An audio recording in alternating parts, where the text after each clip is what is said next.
Hello दोस्तों, स्वागत है आपका। मेरा नाम है अनुराग भट्ट। मैं जूनियर अकाउंट असिस्टेंट हूँ इंडियन रेलवे में। आइए दोस्तों, कुछ क्वेश्चन को सॉल्व करते हैं जो एनटीपीसी में पूछा गया है। देखिए, मेरा प्रयास रहेगा कि आपका जो अप्रोच है, आपको जो क्वेश्चन अटेम्प्ट करने का अप्रोच है, सबसे बेस्ट वे हो।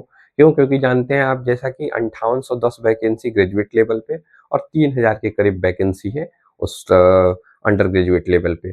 तो अब भरेंगे फॉर्म कितने? लगभग 60 लाख लोग। तो देखिए, सिलेक्शन उसी का होगा जो थोड़ा सा, जिसका अप्रोच बाकी से डिफरेंट होगा। तो यही मेरा प्रयास रहेगा कि आपका अप्रोच थोड़ा दूसरे से अलग हो। यही मेरा प्रयास रहेगा। उसी प्रकार से क्या है, क्वेश्चन की एक सीरीज लाएंगे। जो भी रेलवे में प्रीवियस ईयर क्वेश्चन पूछे उसका एक सीरीज आएगा और आपको देखना है, समझना है कि कैसे आपको क्वेश्चन सॉल्व करना है, कहाँ अप्रोच से समय बचेगा, कैसे क्या करना है। ठीक है। देखिए, ये क्वेश्चन है। अब देखिए, इस प्रकार के क्वेश्चन के लिए आपको अगर पेन उठाने की जरूरत पड़ रही है तो समझ लीजिए आपको अभी और तैयारी की जरूरत है। बहुत ही सिंपल क्वेश्चन है, बहुत ही ज्यादा सिंपल क्वेश्चन है। ठीक है। देखिए, जैसे मंजीत का वेतन 1000 रुपये, 10,000 रुपये प्रति माह है। वह 6,000 घर के किराए पे और 3,000 बिलों पर, मतलब 6-3-9,000 तो वो खर्चा कर दिया। बचा कितना? 1,000 बचा। और बाकी धनराशि उसकी मासिक बचत है। मतलब 1,000 ही उसकी क्या है? 1,000 ही उसकी क्या है? मासिक बचत। क्योंकि 6-3-9,000 तो खर्चा कर दिया ना, तो 1,000 मासिक बचत है। फिर यदि उसके फिर देखिए, एक साल में उसकी बचत ज्ञात कीजिए यदि उसने जन्मदिन के महीने पे अपनी सारी मासिक बचत जन्मदिन मनाने में खर्च कर दी। अब देखिए, 1,000 एक महीने में बचा रहा है तो 12 महीने में कितना बचाएगा? 12,000। लेकिन वो क्या किया कि जन्मदिन वाले महीने में जन्मदिन पे अपना जो पूरा बचत था उस महीने का खर्चा कर दिया। मतलब 1,000 रुपये खर्चा कर दिया। बचा कितना? 11,000। मौखिक रूप से आंसर निकाल सकते हैं, इसमें कुछ है ही नहीं। अब देखिए, नेक्स्ट क्वेश्चन सॉल्व करते हैं। देखिए, निम्नलिखित में से कौन सा अनुपात सबसे बड़ा है? ये भी क्वेश्चन आसान है। इसका लोग बहुत सारा मेथड बनाए, डिफरेंस निकालिए, ये करिए, वो करिए। कुछ नहीं करना है, एकदम सिंपल मेथड है। देखिए, यहाँ पे अगर ध्यान से आपको दिख रहा होगा, और नहीं दिख रहा है तो दिखना चाहिए, क्योंकि अगर तैयारी आप अच्छे से कर रहे होंगे तो आपको ये सब चीजें दिखनी चाहिए, तभी आप अलग कुछ कर सकते हैं। देखिए, ये 34 है, ये 51 है, किससे कटेगा? 17 से कट रहा है। 17 दूनी 34, 17 तिया 51। 2/3 हो गया। 2/3 का अगर पॉइंट में बदले, 2 को डिवाइड करें 3 से, तो 0.66 आएगा। क्यों? क्योंकि 3 छक 18, 3 छक 18, 3 छक 18, दो मतलब 20 है। 2 बचा, फिर 3 छक 18। ये सब कैलकुलेशन आपको माइंड में ही करना है। ठीक है।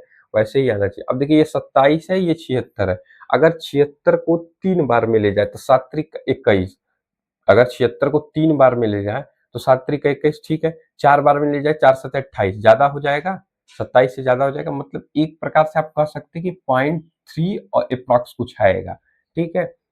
4 तो नहीं होगा, क्योंकि 7 चौक 28 ज्यादा हो जाएगा। अब ये 31 है, ये 72 है, इसको ले जाइए तो 7 पचे 35। 7 पचे 35, 5 ज्यादा हो जाएगा, मतलब 4 कुछ आएगा। ठीक है। ये 38 है, ये 77 है। 7 पचे 35, 7 छंग 42। देखिए, अगर 7 6 बार में ले जाते हैं तो 42 आ जाएगा, ज्यादा होगा, मतलब 0.5 कुछ आएगा। ठीक है। ये देखिए, इसका मतलब ये आप समझिए कि अब देखिए, सब डिवाइड कर लिए ना। यहाँ 0.3 आ रहा है, यहाँ 0.4 आ रहा है, यहाँ 0.5, सबसे बड़ा पूछा है तो यही 0.66 आ रहा है। मतलब ये आंसर हो जाएगा। देखिए, सामान्य विधि से ही आप कर लिए अच्छे से, कोई दिक्कत नहीं है। ये बढ़िया अप्रोच है इस क्वेश्चन को सॉल्व करने का। अब चलिए नेक्स्ट क्वेश्चन को सॉल्व करते हैं। नेक्स्ट क्वेश्चन देखिए क्या है। एक वस्तु को एक्स में बेचा जाता है, यदि उसे इस मूल्य के 40% पे बेचा जाए तो 50% की हानि होती है। इसे एक्स में बेचने पर प्रतिशत लाभ। एक्स में बेचा जाता है, मान लीजिए एक्स को ही 100 मान लीजिए। एक्स को ही 100 मान लीजिए। यदि इसे इस मूल्य के 40% पे बेचा जाए, मतलब 100 में न बेच के इसके 40% में, मतलब 100 का 40%, 40 हो गया। ठीक है। बेचा जाए तो 50% की हानि होगी। अब आप सोचिए, देखिए, अगर एक वस्तु 40 में बेचा जा रहा है, 50% की हानि हो रही, तो वस्तु कितने में खरीदा गया होगा? 80 में। अब इसमें कैलकुलेशन करने की जरूरत नहीं है कि भैया कैसे आ गया। नहीं, ऐसा कुछ नहीं है। एकदम सिंपल मेथड है कि 40 रुपए में वस्तु को बेच रहा है, उसको 50% की हानि हुई। मतलब वस्तु उसने 80 में खरीदा होगा, आधे में बेचा होगा तब ना। तो 80 में खरीदा होगा।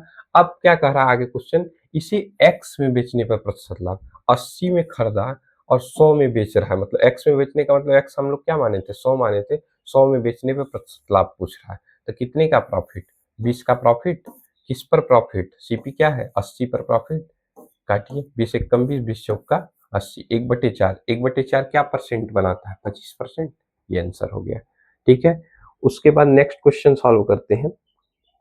देखिए यही है, आपको कुछ अलग करना पड़ेगा तभी आपका सिलेक्शन होगा। आप क्योंकि इतनी वैकेंसी है, एक-एक सीट पे इतने कैंडिडेट हैं, अच्छे-अच्छे कैंडिडेट हैं, तो आपका अप्रोच कुछ डिफरेंट होगा तभी आप सिलेक्ट हो पाएँगे।